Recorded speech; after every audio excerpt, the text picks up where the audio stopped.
Everyone, you're welcome to my professor note. This is Bhupesh Sharma. So here in this video we are doing the analysis of the literary criticism questions which were asked in the 2021 morning shift.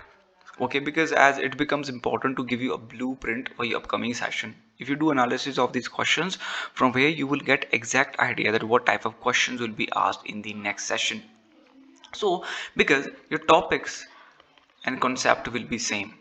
आपके question change होते हैं, एक question अलग वे में form किया जाता है, but आपके टॉपिक सेम के सेम ही रहते हैं. So here is a question formed out of the An Apology for Poetry, the work by Philip Sidney, written in the 1580 and published in the 1595. It was written as a reply to Stephen Gossone's work, The School of Abuse, which was published in the 1579. He was a playwright, and it was a pamphlet, the School of Abuse, so where he has attacked the poetry. So then he replied, who Philip Sidney replied to it through his An Apology for Poetry. So the question here which we are asked is, in Apology for Poetry, Sidney discusses the didactic function of poetry by comparing it to philosophy and history. He said here that the poetry is one of the first art.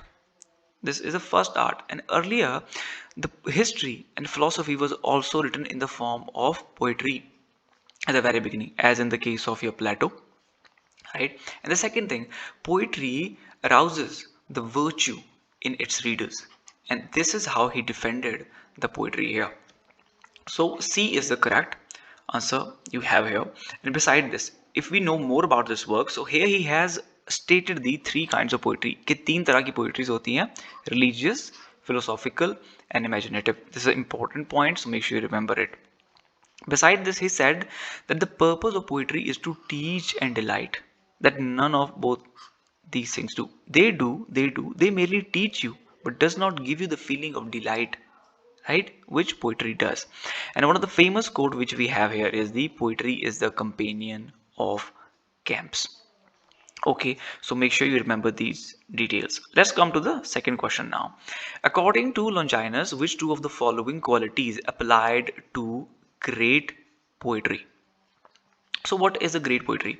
The question is formed out of his work called the On the Sublime. On Sublime, right? So what he says, sublime is a style of writing which is the above ordinary. This is how sublime is interpreted right now by the critiques. But in the word of Longinus, he said that sublime is a man's ability to reach beyond the realm of the human condition into greater mystery through feelings and words. That's what sublime is. And sublime is written in the form of epistolary form, right, which we also call the letter form, to dear Terentianus. It is the examination of 50 ancient writers, and the example of the sublime work, that how should be a work of sublime.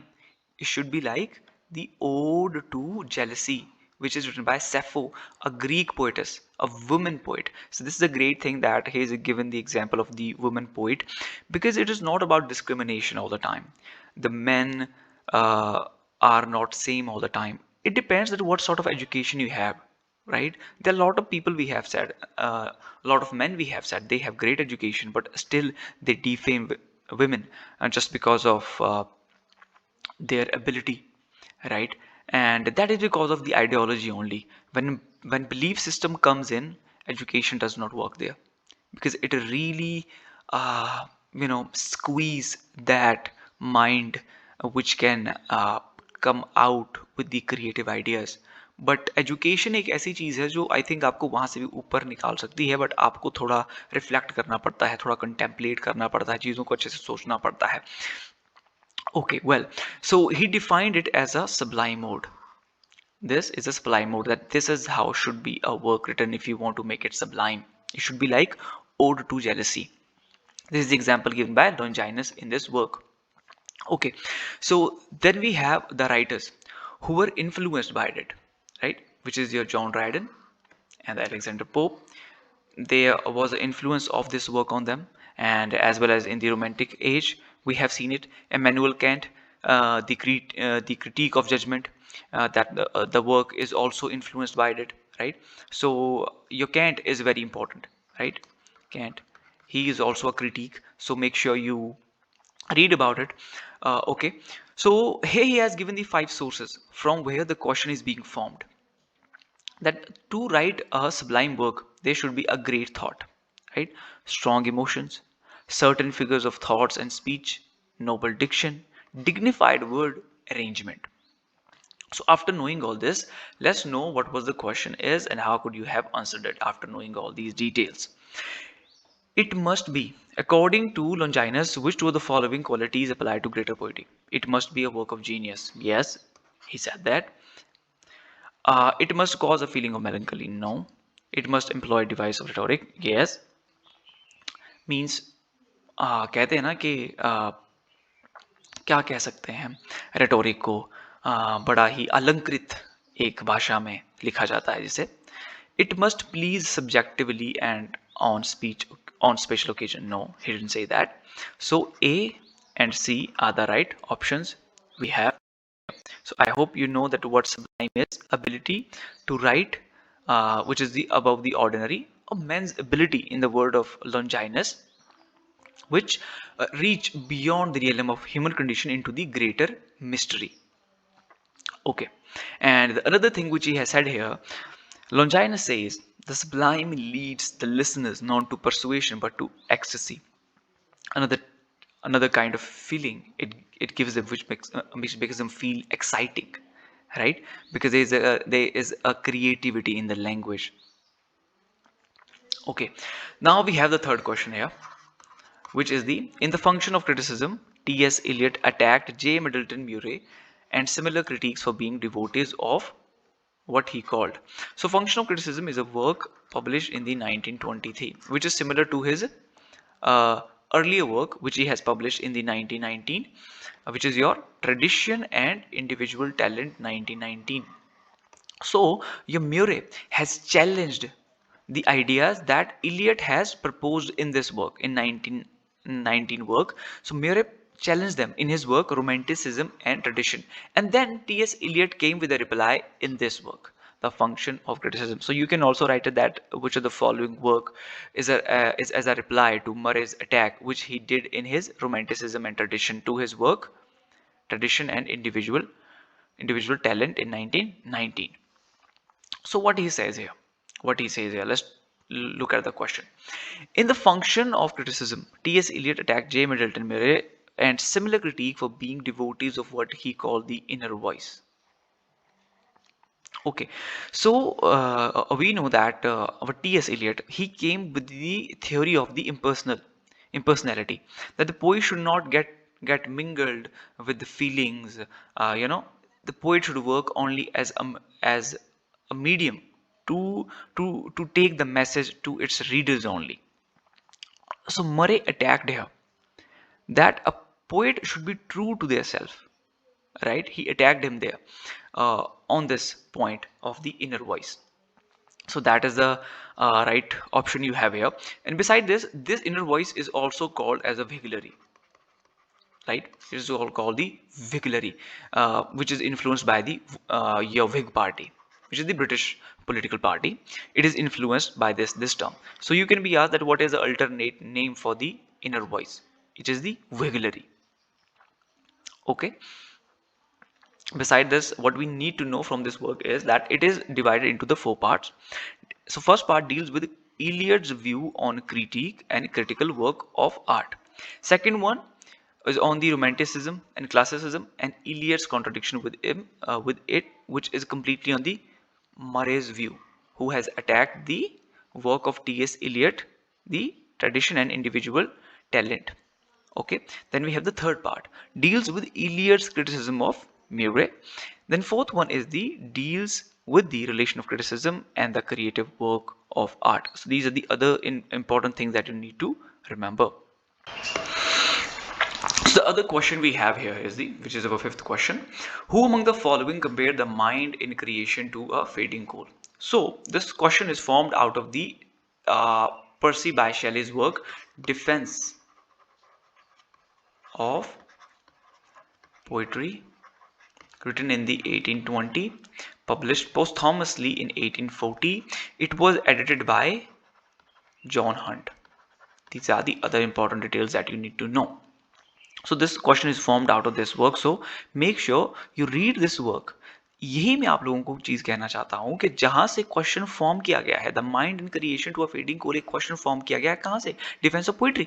हाँ, question दोबारा नहीं पूछा जाएगा, but जहां से पूछा गया है वो वर्क तो आपके लिए इंपॉर्टेंट है, that is important work, so you have to read that. Okay, so this work was a reply to Thomas Love Peacock's article, The Four Ages of Poetry, where he called the Romantic Age as a brass. He called that the poetry in the Romantic Age is the brass. The four ages.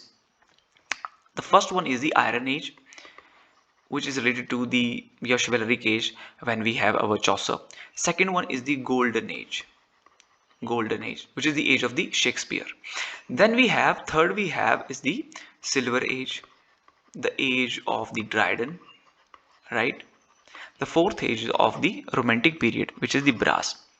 So then he replied here in defense of poetry, 1821, sorry, it was written, I called it 1820, so these are some minor mistakes we do sometimes. Published in the 1840 and in essays, letter and abroad translations by the Edward Moxon. Okay, so here he said something which is a very famous quote, that the poets are unacknowledged legislatures of the world. एक important यहाँ पे quote है, तो make sure आप ये remember रखें.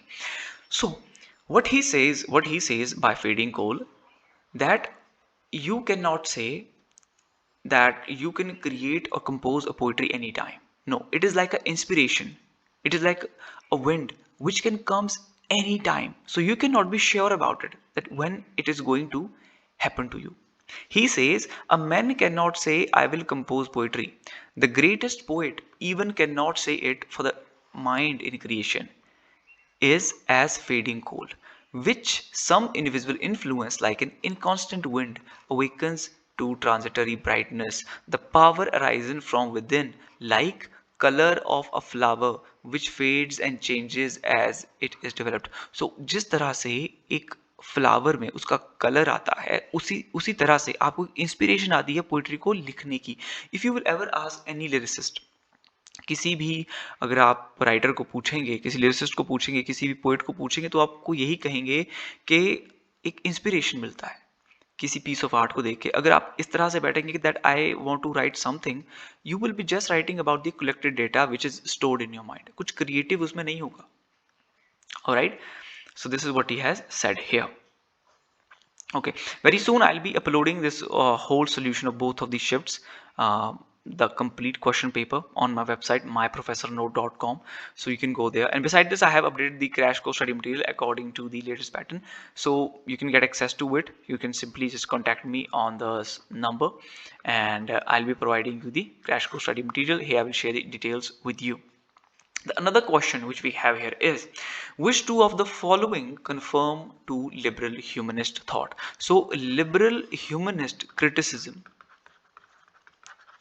is pioneered by F.D. Morris. So make sure you remember it, right? So what are the thoughts of liberal humanist? ये काफी common sense का क्वेश्चन है. इसमें अगर आपको पहले भी पता नहीं होता तो शायद आप यहाँ से आंसर इसका निकाल लेते. So the answer is, so the options are that a literature transcends the limit of the age of its origin and so is timeless. Yes, obviously literature is timeless. Literature is untouched by the essential human nature which is unchanging. No, it is touched. It is touched. So this is wrong. Literature is devoid of any purpose. It has a purpose.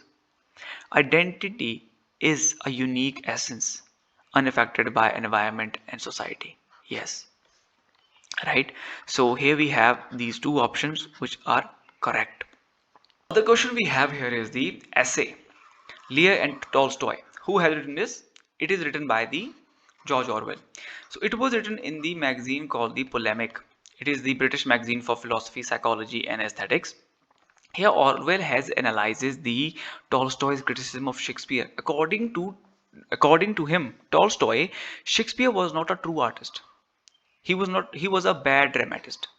And he said this on the basis of that Shakespeare fame was due to propaganda. by German professors towards the end of the 18th century. Otherwise, he wouldn't be this famous. It is just because of that. But later, when Orwell analyzes this argument of Tolstoy, he found this false. No, it is not correct. The main reason is his quarrel with the Shakespeare on the basis of religion and the humanist attitude towards life. The exuberance with life that characterizes Shakespeare, his characters, his work was full of life. Whether there was a pain or whether there was a happiness, he lived the life the way it is.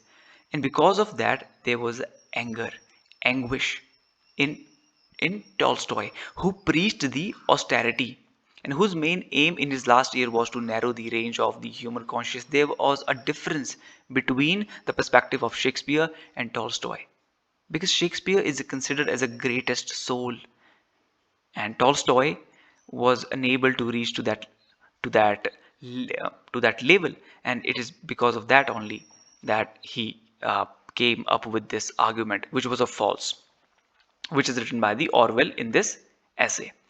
Then we have the another question here. Which two of the following confirms to Northrop Frye's typology of literature? So Northrop Frye is a archetype critique, very famous one. The Canadian critique. Sometimes it is being asked which of the following is a Canadian critique and the archetypical critique. So this is your Northrop Frye, very famous one. Here the question is about the similarity between the genres and the seasons of the years.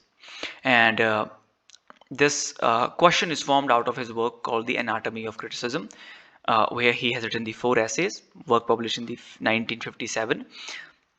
The 4 essays are historical criticism, theory of modes. Make sure you remember it. It is a very important question. It is a very important work. There can be a question, right, in your upcoming session. Ethical criticism, theory of symbols, archetypical criticism, a theory of myths. And this is from where this question is formed over here. These are the pairs and we have to match them. So mythos of spring is connected to the comedy. This is correct. Summer with the romance. That what does it reflect actually? The summer is a season of romance, youth. Autumn is the tragedy. This is when the leaves, the nature start falling down, and the rejuvenation is in the spring, the new vibe. So it is called the comedy. Then we have the mythos of winter, which is the satire. Everything is freezed, right? The how sharp and the pickles of the ice, the picks that the ice picks, and they can just literally pierce you. So this is why it is being called the satire. So this is what we have done here. So very soon I'll be back with another relevant video where we will cover the second shift question, right? And so till then time, you keep studying. This is Bhupesh Sharma signing off.